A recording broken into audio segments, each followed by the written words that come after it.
I was traveling in the area of Varna once, writing an article on a very interesting group of Bulgarians called Gagauz.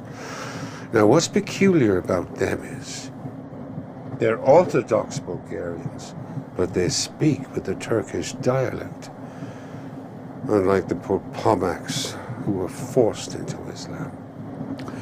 Anyway, it was May the 2nd, and I was in the village of Kestrich on my own, walking among the stalls, admiring the craftsmanship of the handmade goods by the shoebakers, the weavers, and the blacksmiths.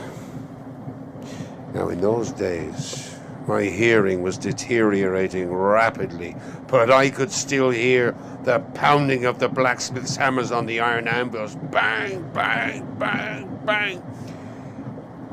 Now, when I stopped to listen, I suddenly realized that the hammers were beating to the rhythm of the dance the people were doing in the village square, with the fourth beat longer than the other three.